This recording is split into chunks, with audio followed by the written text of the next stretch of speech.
وہ چاہتے تو یوں بھی کہہ سکتے تھے، اگر صحیح پیغام دینا ہوتا اب مجھے اجازت دیجئے میں کوشش کروں اسی بات سے صحیح پیغام نکالوں۔ فرشتوں نے عبادتیں کر رہے تھے، فرشتے عبادتیں کر رہے تھے، خدا نے کہا اے فرشتوں رکو ذرا یہ بات سن لو، پھر ذکر اہل بیت کیا تو خدا نے یہ پیغام دیا، دیکھو اگر ایک عبادت ہو رہی ہو اس عبادت کے درمیان دوسری عبادت کا وقت ہو جائے تو جیسے خدا نے فرشتوں کو روکا تم بھی تھوڑی دیر کے لیے عبادت روک لینا۔ ناراض ہو گئے؟ چونکہ فرشتوں کو بنایا تھا ان کے لیے، لہذا فرشتوں کی عبادت روکی۔ یہ ذکر کرتے ہیں حسین کی محبت کے لیے، حسین نے قربانی دی تھی نماز کے لیے۔ سلامت رہیے، پھر یہ مغالطے نہ ڈالا کرو، بات ٹھیک غلط استدلال۔ کہا جی حسین آئے نبی کی پشت پہ، رسول خدا نے سجدہ لمبا کر دیا، پتہ چلا حسین افضل ہے، نماز کم تر ہے۔ یہاں سے کتنی چالاکی سے تمہارے درمیان اس نے یہ میسج ڈال دیا کہ حسین اور ہے نماز اور ہے، تم نے حسین اور نماز میں سے ایک کو چننا ہے، ہمارا دونوں کے بغیر گزارا نہیں ہے۔ سلامت رہیے۔ اور کوئی تو بامعرفت سوچے کہ جب حسین رسول کے پشت پہ آئے رسول نے کام کیا کیا، رسول نے سجدہ لمبا کر دیا اور دنیا والوں کو کہا دنیا والوں دیکھنا حسین اور نماز کو نہ لڑوانا، میں نے نہ حسین کو چھوڑا نماز کے لیے نہ نماز کو توڑا حسین کے۔ حسینیت حسینیت یزیدیت نعرہ حیدری۔ سلامت رہیے۔ ہماری درسگاہ کربلا کربلا، اے ہماری درسگاہ کربلا کربلا، حق کا سیدھا راستہ کربلا کربلا، حق کا سیدھا راستہ کربلا کربلا، ہماری یہ قربانیاں حسین کی بیان۔ ٹھیک ہے، مجھے لگتا ہے مجھے یہ بات اگلے دن ہی جاری رکھنی پڑے گی، بس آخری بات ختم، کیونکہ یہ اگر علامہ صاحب کا ٹائم ڈسٹرب ہو گیا یہ ساری بات خراب ہو جائے گی۔ میں انشاءاللہ یہ بات یہیں سے شروع کر لوں گا۔ جب رسول خدا نے سجدہ لمبا کیا تو کوئی تو سمجھنے والا ہو کہ دنیا والوں یہ نہ کہا کرو کہ جہاں حسین کا ذکر ہو رہا ہو وہاں نمازیں نہ پڑھو۔ رسول خدا نے سجدہ چھوڑ دیا ہوتا تو پھر یہ بات تھی، 3 دفعہ سبحان اللہ پڑھتے تھے، 70 مرتبہ پڑھ کے بتایا جہاں حسین آ جائے عبادتیں رکتی نہیں ہیں، عبادتیں بڑھ جاتی ہیں۔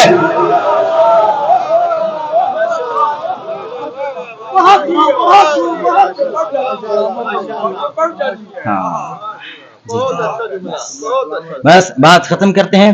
تو ابھی یہ جو پروسیس جاری رہا یہ پروسیس میں کل سناؤں گا، لیکن نتیجہ آپ سب کو پتا ہے، ویسے پتا تو ہے کہ دیکھیں ایسا ہوا مغرب کی سازش کامیاب ہو گئی اور اس کی ایک دلیل دوں۔ ویسے یہ بات میں تسلسل سے کرتا تو یہ بات میں نے بہت بعد میں کرنی تھی، میں وہ ساری باتیں کل کروں گا انشاءاللہ، یہیں سے سٹارٹ کروں گا۔ ابھی ایک آخری بات کہ صرف دلیل کے طور پہ کہ ابھی آپ مان تو گئے ہیں کہ وہ سازش میں کامیاب ہوئے ہیں، مانے ہیں یا کوئی شک ہے؟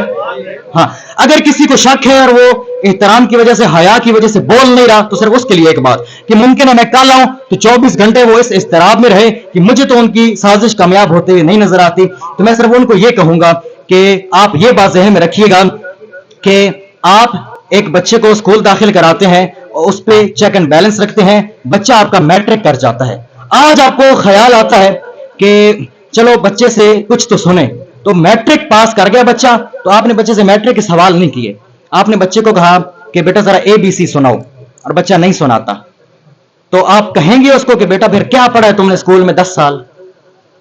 کہیں گے یا نہیں کہیں گے؟ لگتا ہے نہیں کہیں گے۔ بیٹا 10 سال تم نے کیا پڑھا ہے؟ تو اس کا مطلب یہ ہے کہ 10 سال اگر ایک کلاس میں گیا اور ABC جو تعلیم کی بنیاد ہے وہ نہ سیکھ سکا تو اس کا مطلب اس کو کچھ نہیں پڑھایا گیا، اس کا مطلب اس کو کچھ نہیں آتا۔ وہ اگر آپ یہ جاننا چاہتے ہیں نا کہ واقعاً مغرب اس سازش میں کامیاب ہوئی ہے کہ نہیں، واقعاً مغرب نے ہمیں شخصیات کے ساتھ اٹیچ رکھ کے مغرب نے ہمیں شخصیات کے ساتھ اٹیچ رکھ کے تعلیمات سے دور کیا ہے یا نہیں، تو یہی چیک کر لینا۔ 1400 سال سے عزاداری ہو رہی ہے، آپ لوگ جب سے اس دنیا میں آئے تب سے لے کر اب تک مجلس عزاداری اس مکتب میں آ رہے ہیں. مجلس ختم ہو تو باہر ایک سٹال لگا لینا, اور جو آپ لوگ انجمن کے پیسے میں ویسے آپ کو ایک ٹاسک دے رہا ہوں, ایک سروے دے رہا ہوں, کسی دن بھی یہ تجربہ کر لینا, کسی دن بھی یہ ایکسپیریمنٹ کر لینا. فری میں تو کوئی بھی نہیں آئے گا. مجلس کی باہر ایک سٹال لگائیں, ایک ٹیبل لگائیں, اور وہاں اعلان کریں کہ آؤ ہمیں کلمہ سناؤ اور 500 روپے لیتے جاؤ. ہمیں کلمہ سناؤ اور کوئی گفٹ لیتے جاؤ, کوئی کتاب رکھ دیں, کوئی تسبیح رکھ دیں, کوئی نہ کوئی تحفہ رکھ دیں. ہمیں کلمہ سناؤ, تحفہ لیتے جاؤ. پھر آخر پہ رپورٹ تیار کرنا کہ کتنے لوگوں کو, کتنے شیعوں کو کلمہ آتا ہے. اچھا, اب جو لوگ اندر اندر خوش بیٹھے ہیں کہ ہمیں کلمہ آتا ہے, ان کے لیے یہ عرض ہے کہ آپ مجھ سے پوچھیں کہ وجاہت نقوی فرانس کا صدر کون ہے, میں کہوں مجھے نہیں پتا. یہ ہے جہالت بسیطہ, میں جاہل بسیط ہوں, یعنی کہ مجھے یہ پتا ہے کہ مجھے نہیں پتا. ہاں, اور اگر آپ مجھے کہیں گے وجاہت نقوی فرانس کا صدر کون ہے, اور میں آگے سے کہوں کہ عمران خان, تو آپ کہیں گے تمہیں تو یہ بھی نہیں پتا کہ تمہیں نہیں پتا.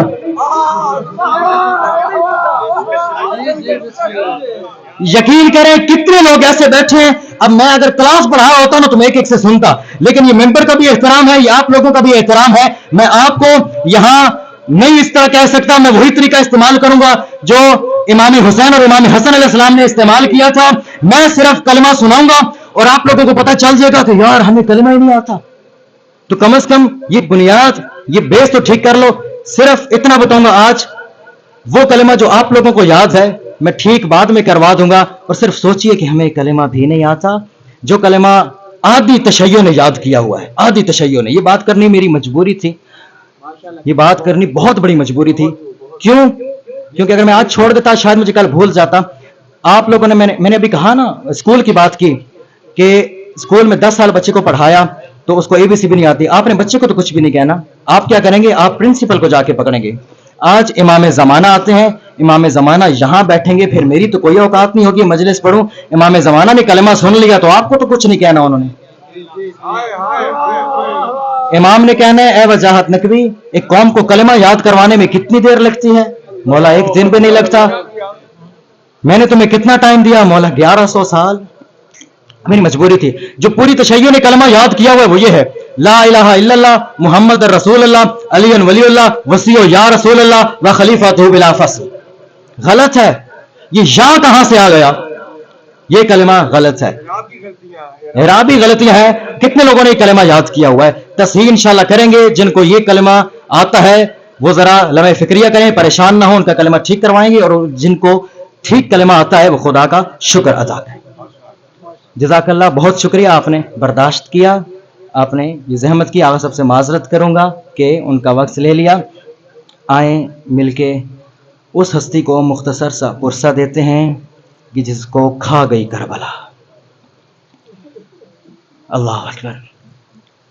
جب ساری قربانیاں دے چکا مولا حسین, ایک ندازی حل من ناصر ینصرنا, تو کانپتے ہوئے بدن سے تلوار کے سہارے اٹھتے ہیں جناب سجاد.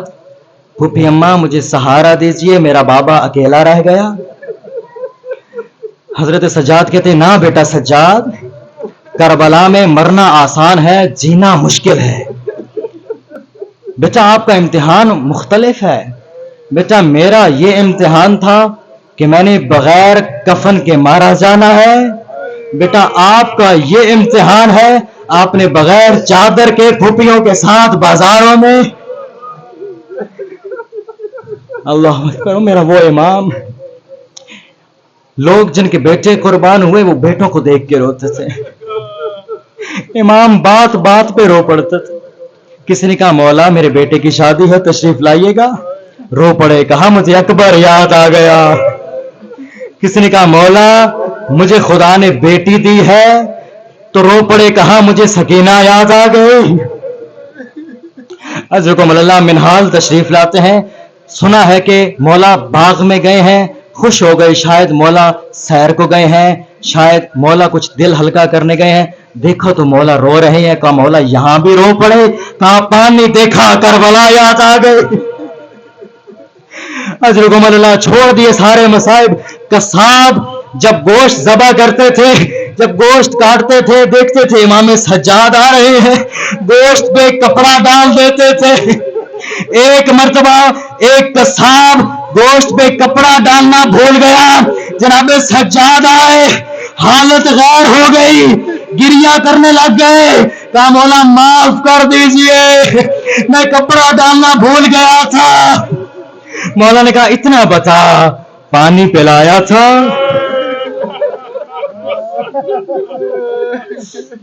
اتنا بتا، چھری تیز کی تھی؟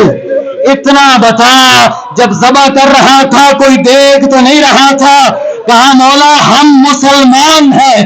یہ جملہ سنا، رخ پھر گیا کربلا کی طرف، کہا وہ مصیبتیں، وہ کیسے مسلمان تھے، نہ پانی پلایا، نہ چھری تیز کی، اور سامنے زینب دیکھتی ہے۔ انا للہ و انا الیہ راجعون، الا لعنۃ اللہ علی القوم الکافرین۔